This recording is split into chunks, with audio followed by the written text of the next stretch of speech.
જય હિન્દ જય ભારત। આજનો મુદ્દો એવો છે, એ લોકોના જીવન જરૂરી સાથે જોડાયેલો મુદ્દો છે। હાલ વરસાદની સિઝન છે, એટલે કે હજી વરસાદ આવ્યો નથી, એટલે વરસાદ ખેંચાઈ ગયો છે આ વર્ષે।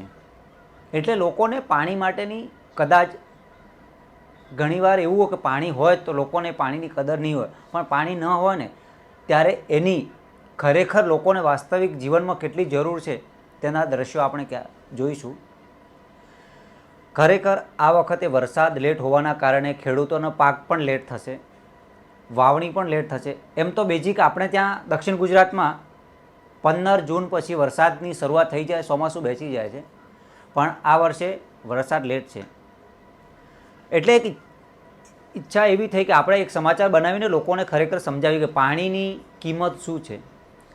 હાલે થોડાક દિવસ પહેલાં નવસારી જિલ્લાના વાંસદા તાલુકા વિસ્તારની ઘટના હતી।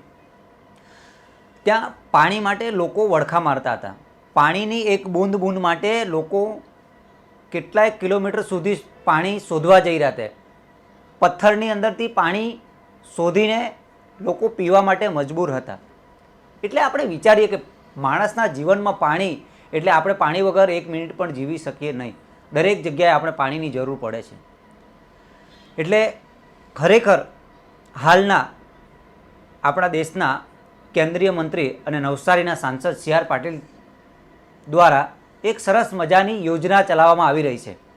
લગભગ એ વડાપ્રધાન નરેન્દ્ર મોદીની યોજના છે ને એના પર કેન્દ્રીય મંત્રી સી આર પાટીલ સાહેબ સતત મહેનત કરી રહ્યા છે। એ યોજના આપણા જીવન સાથે જોડાયેલી છે, કેમ કે જળ સ્ત્રોત એટલે જળ આપણું જ જે પાણી છે એ આપણા જ ઘર આંગણે એને વેડફીએ નહીં ને એને જમીનની અંદર ઉતારીએ, એટલે ભૂગર્ભ જળ યોજના તરીકે એને કહેવામાં આવી રહી છે।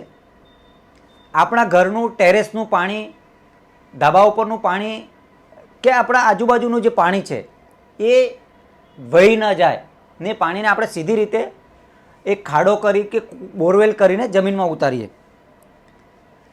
જ્યાંથી કરીને એ પાણીનો સ્ત્રોત આપણા આજુબાજુમાં એ બોરિંગમાં રહેશે તો આપણું પાણી ઉપર આવશે। એટલે આપણે બોર કરશું કે બીજો બાજુમાં કૂવો ખોદશું તો એમાં પાણી ઉપર આવશે। એટલે ખરેખર એક ગ્રામ્ય લેવલે એનું કામ બહુ સફળ છે ને ચાલુ પણ છે અત્યારે। એના બદલે દરેક ખેતર તમારા અહીંયા જેટલા ખેડૂતો છે આ દરેક ખેડૂતોને એક સ્ટ્રક્ચર આપી શકાય કે કેમ એ પ્રમાણે પ્રયત્ન કરો। આપણે ગણદેવી તાલુકામાં, નરેશભાઈ, ગણદેવી તાલુકામાં 57,000 ખેડૂતો છે। આપણે આ 57,000 ખેડૂતોને એના ખેતરમાં કમસે કમ એક સ્ટ્રક્ચર, એટલે તમે વિચાર કરો 30 કરોડનું કામ છે, લગભગ 30 કરોડનું। આપણે નક્કી કર્યું છે કે આ વર્ષે અને બાકી થોડો રહી જશે તો આવતા વર્ષે એ બધાને એક સ્ટ્રક્ચર બનાવવાના છે। તમે એ જ વસ્તુ ત્યાં ચીખલીમાં કરી શકો, એ તમે નવસારી જિલ્લામાં કરી શકો, જલાલપુરમાં કરી શકો, દરેક જગ્યાએ કરી શકાય, પણ તમારે શોધવું પડશે, તમારે કામ કરવું પડશે। અને એનાથી જે ફાયદો થશે ને ખેડૂતોને, ખેડૂતો એકને બદલે 2 પાક લઈ શકશે। 2 પાક લેવાથી એને વધારે પૈસા મળશે, સમૃદ્ધ થશે। ત્યારે તમને યાદ કરશે કે તમે ફક્ત ચૂંટાઈને મત લઈને ગયા નથી, પણ તમે એના આર્થિક એની વૃદ્ધિ થાય એના માટે પણ તમે સફળતાપૂર્વક પ્રયત્ન કરો છો અને પહેલા દિવસથી કરો છો। પહેલાં જ એમાં જો તમારી ઇમેજ બનશે કે તમે હવે તો કામ ચાલુ કરી દીધું, એનાથી તમને ખૂબ ફાયદો થશે। તો તમે આ નામો નક્કી કરીને તમે ભૂરાભાઈને આપી દો, 1 અઠવાડિયામાં આપી દો, કેમ કે આપણને ચોમાસા પહેલાં આપણે આ કામ પૂરું કરવાનું છે। એવું નક્કી કરે કે એને 100 આ સ્ટ્રક્ચર બનાવવાના છે। લગભગ 5,000નું એક સ્ટ્રક્ચર બને છે, એટલે 5 લાખ રૂપિયાનું એક સ્ટ્રક્ચર થાય। તાલુકા પંચાયતના સદસ્યો એ અલગ નક્કી કરે, જિલ્લા પંચાયતના સદસ્યો એના જિલ્લામાં, તાલુકા પંચાયતના સભ્ય સિવાય એ અલગ અલગ બાકીના ખેતરોમાં આ સ્ટ્રક્ચર બનાવવાનો નિર્ણય કરે, એનો પ્લાનિંગ કરી આપે। તમને તમારા ચૂંટાયા પછી તમારા ગામના લોકોને એમ થાય કે અમારો ચૂંટાયેલો તાલુકા પંચાયતનો સભ્ય, જિલ્લા પંચાયતનો સભ્ય, નગરપાલિકાનો સભ્ય અને તો કામ શરૂ કરી દીધું। તમને 100 આવા સ્ટ્રક્ચર, 5,000નું એક સ્ટ્રક્ચર થાય છે, એટલે લગભગ 5 લાખ રૂપિયાનું એક સ્ટ્રક્ચર થશે। પૈસાની જવાબદારી તમારી નહીં, પણ કામ શોધીને ક્યાં કરવું છે તમારી હાજરીમાં તમને અમે જેસીબી આપી દઈશું, બાકીનું મટીરિયલ આપી દઈશું, તમારે કામ કરાવવાનું છે। સી આર પાટીલ સાહેબ છેલ્લા લગભગ 2 થી 2.5 વર્ષથી આ યોજના પર ટોટલી ફોકસ કરી રહ્યા છે।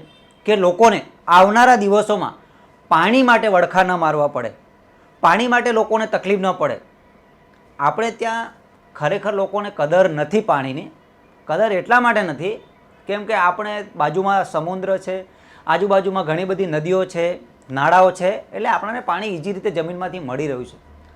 પણ ક્યારેક કલ્પના કરો કે રેગિસ્તાન જેવા વિસ્તારો કે આપણા જ કેટલાક વિસ્તારો જે આહવા ડાંગ જેવા વિસ્તારો છે ત્યાં પાણીની ઉનાળાના સમયે ખૂબ જ મોટી તકલીફ પડે છે. લોકો પાણી શોધવા માટે કેટલાય કિલોમીટર સુધી ધક્કા ખાવા પડે, જીવના જોખમે કૂવાઓની અંદર ઉતરવું પડે છે, દોરડાઓથી પાણી ખેંચવું પડે અને પાણી શોધવું પડે છે. એટલે જે સી.આર. પાટીલ અને કેન્દ્રની જે યોજના છે એની અંદર ઉલ્લેખ એવો કર્યો છે કે ખરેખર લોકોએ જે પાણી છે એનો સંગ્રહ કરવો જોઈએ, સ્થાનિક લેવલે જે પાણી છે તે અટકે ને પાણી આપણા ઉપયોગમાં આવે. એના માટે આ જળસ્તર વધારવાની યોજના શરૂ છે.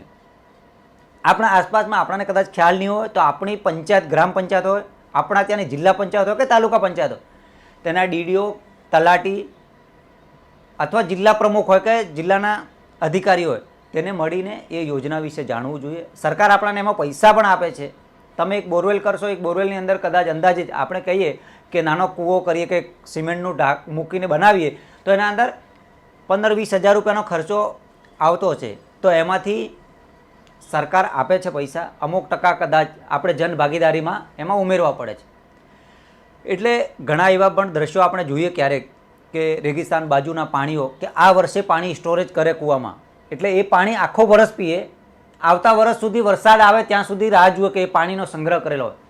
એટલે અત્યારે જે જળ પૂરગર યોજના છે એ ખરેખર આપણા બધાએ એ મંત્રને આપણા જીવનમાં ઉતારવું જોઈએ.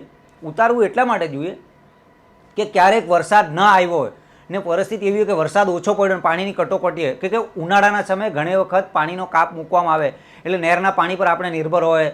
જ્યારે આપણે બોર બનાવીએ એ બોરની અંદર આપણું મીઠું પાણીને આપણા જ ઘરનું પાણી આપણાને મળે તો એ જળ યોજનાનો ખરેખર લાભ લેવો જોઈએ.